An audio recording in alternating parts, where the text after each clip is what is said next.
Hello, and welcome to Confessions of a Terrible Leader, where real leaders share the raw truth about the lessons they learned the hard way, so you don't have to.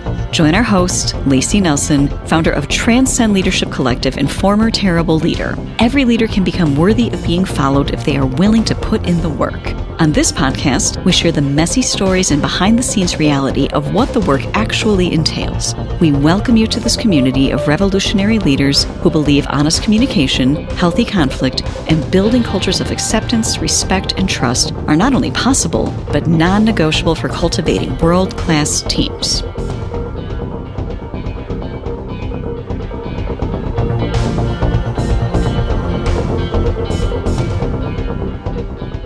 Hello, and welcome back to Confessions of a Terrible Leader. I'm your host, former terrible leader, Layci Nelson. Let's talk ROI, return on investment. Why is it important to develop leaders within your organization or to develop people with leadership potential in your organization? What's in it for the person that is footing the bill for that development? That is exactly what we're going to talk about for the rest of this week. We're actually going to have episodes every day this week where we are going to cover exactly that. The what is in it? What is the return on investment for leaders? And what if you have young people or young leaders, maybe they're just new to leadership, right? Age isn't necessarily the determining factor when I say young leader.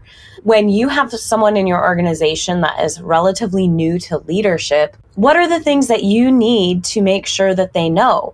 Or that person you've targeted, that you've got your eye on, and you're like, you know what? You've identified, that's a nicer word than targeted. You've identified that you have your eye on this person. You're like, I really see a ton of potential in them. They could go pretty much anywhere they want to go. So how can I get them there? How can I be part of their achievement and knowing that it's going to have massive impact on your organization for as long as they stay, the more you can develop their effectiveness as someone with massive leadership potential. So first things first, why should you even bother investing in it? Well, here's the thing. The study's in. We will link it for you in the show notes, that the return on investment for your money going into quality leadership development, which I'll define in a minute, you get $7 back for every $1 you spend. What? That's incredible. If you have quality leadership development happening, you are going to get a 7-for-1 return on investment. So how do you know it's good quality leadership development? Let's start with that. And then we'll launch into what are the components of it? What do you need to be making sure young people, young leaders in the organization, people new to leadership, what do they need to be taught? Well, it's super interesting. So in building our organization, the Transcend Leadership Collective, over the last, it's going to be 9 years next month, we have really looked at all kinds of different approaches to leadership. What makes it worth people's money? Why does some leadership development have a bad rap? Well, the reason is because it doesn't work. You heard me. I did not misspeak. A lot of it does not work.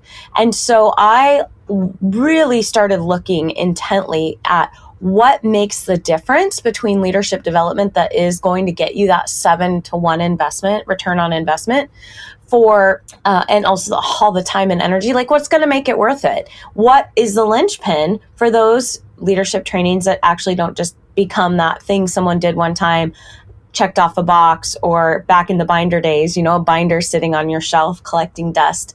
How do we make sure it's actually something that's going to be used? That is what I poured so much energy into as I developed and formed the leadership foundation, the model that we use in our company, which is Heart First Leadership. HHART first.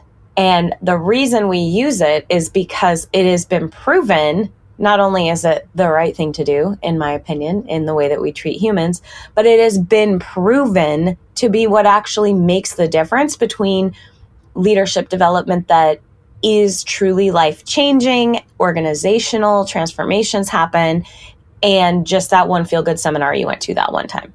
So, what is Heart First Leadership? Well, I'm so glad you asked. Let's talk about that. And this is what you need to look for, whether you're doing leadership development work with us, with your emerging leaders in your organization, or for yourself, or whether you're hiring it out with another organization. Let me just teach you what you need to be looking for, the components that need to be there that have been backed by longitudinal study research that is proven to be what actually makes the difference. Here we go.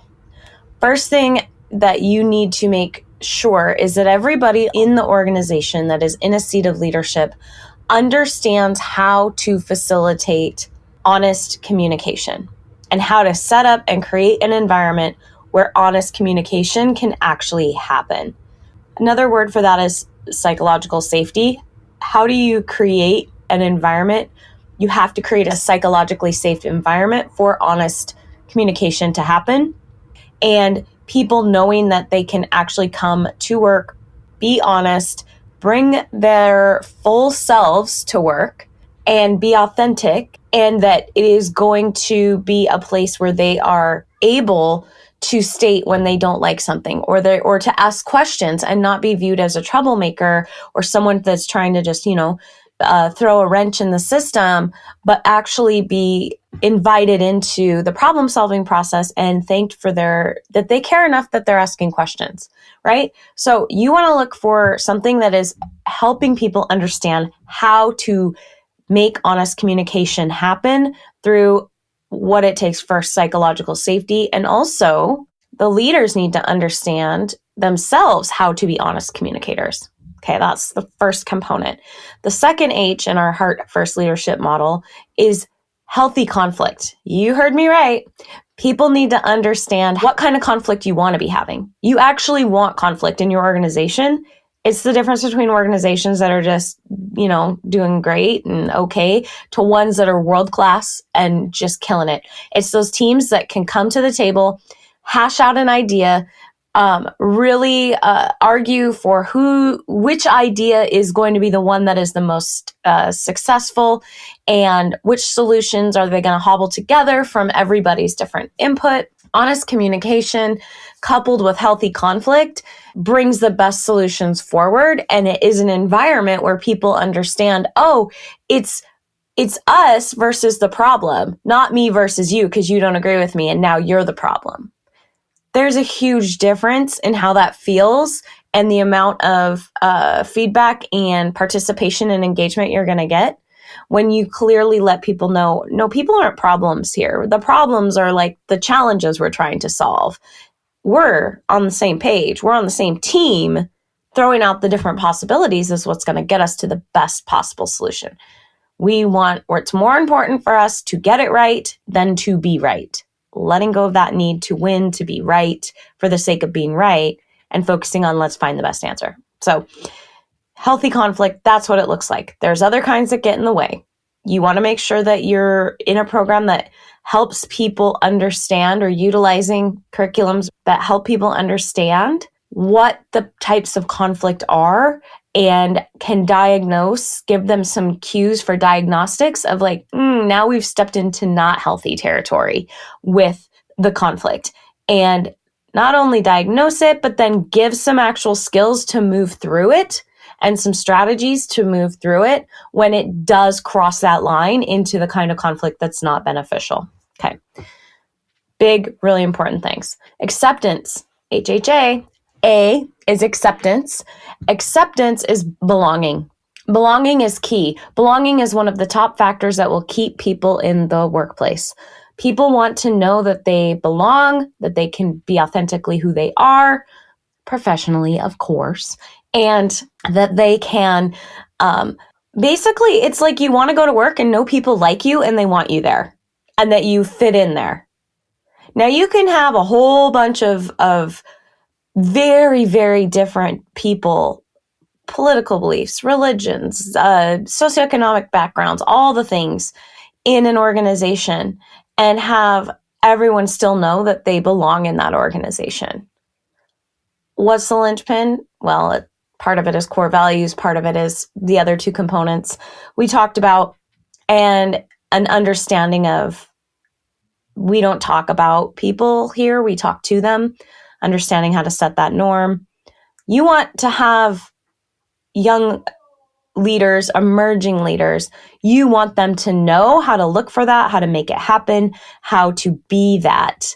And you need to be doing that as well if you are in a seat of leadership. So HHAR is respect. Respect is, again, fundamental. Lack of respect, feeling like someone does not respect who someone is as a human, it comes down to dehumanization. Are we dehumanizing each other in the workplace? Are we creating these silos and these labels where we're not seeing each other as whole people? We can disagree with a person's idea and not cancel them as a human and not cancel them as a valuable human.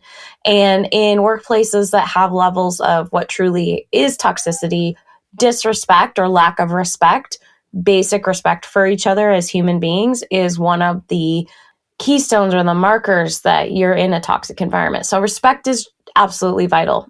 Being able to communicate effectively is huge in the respect department. And a large part of any sort of leadership training that you're investing in needs to be talking to people about how they communicate, how to talk to people that don't think like you, understanding different frameworks so that we can all respect one another, even though we don't think the same because our brains are just wired differently. The golden rule, treat others how you want to be treated, I actually don't agree with it. Nope. What I agree with is treat others the way they want to be treated. Right? Different, really different sentiment. Treat others the way that they want to be treated.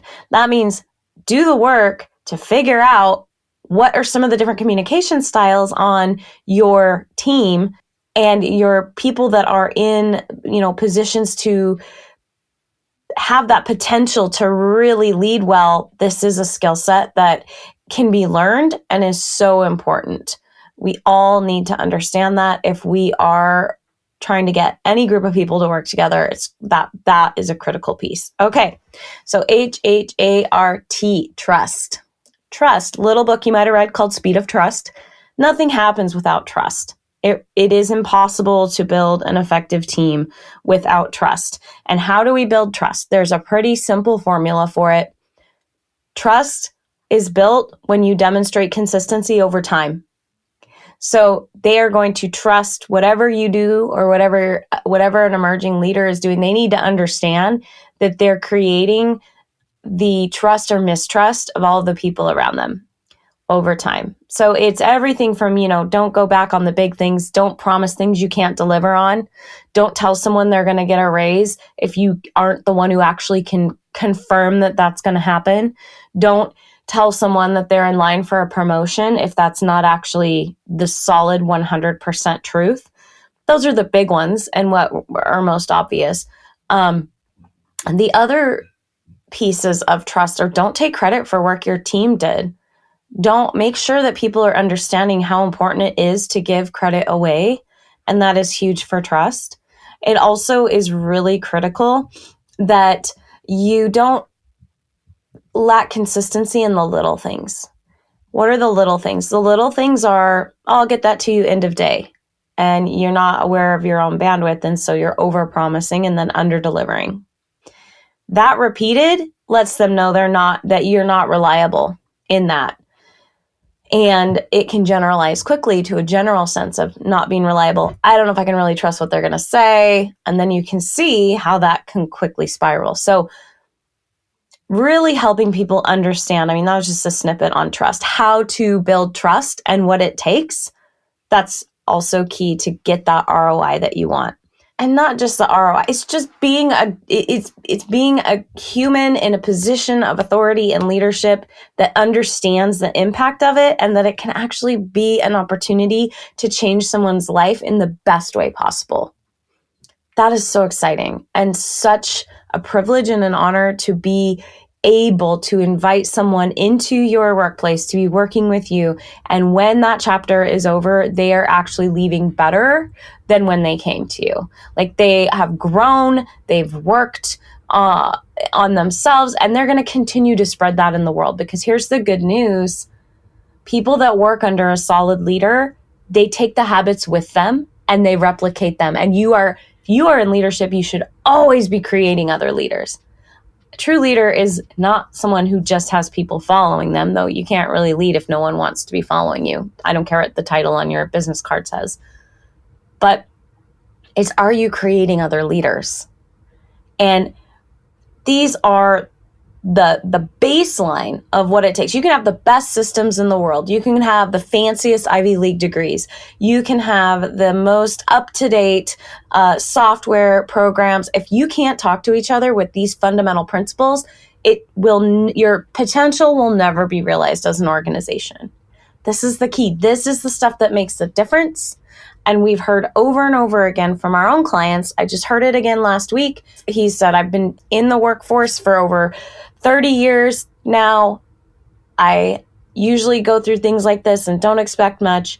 But when I went through this, I actually took it home and been using it not only at work, but in my marriage. I used it to understand how to work through some conflict and said this stuff is really good. And it's the approach that works. And I want you guys to get that ROI no matter who you're investing in for your leadership development. And if you are working with your young people and mentoring them, start imparting these things into the mentoring with them. They're going to go so far. Okay. We're going to go like even deeper. We're going to really start unpacking what it takes. Stay with us. It's going to be a great week. Thank you so much. And until next time, manage like a leader. Thanks for being part of this community of revolutionary leaders who believe honest communication, healthy conflict, and building cultures of acceptance, respect, and trust are not only possible, but non-negotiable for cultivating world-class teams. If you are in the early stages of leadership, or you are currently in a leadership position and are supervising rising leaders within your organization, you are going to want to learn more about our virtual live community created specifically for emerging leaders. Our first virtual cohort begins on April 2nd, and remember, this is a live virtual community, so you can sign up from anywhere. You will be connecting with other heart-first leadership-minded individuals and learning together. Sign up for our free newsletter, the link is in the show notes, to be the first to know when registration goes live and receive first access. Confessions of a Terrible Leader is hosted by Layci Nelson and produced by Mary Scott. Music is by Leif Olson and Mary Scott from the band The Number of Months. Thank you so much for listening. Don't forget to like and subscribe. And until next time, go manage like a leader.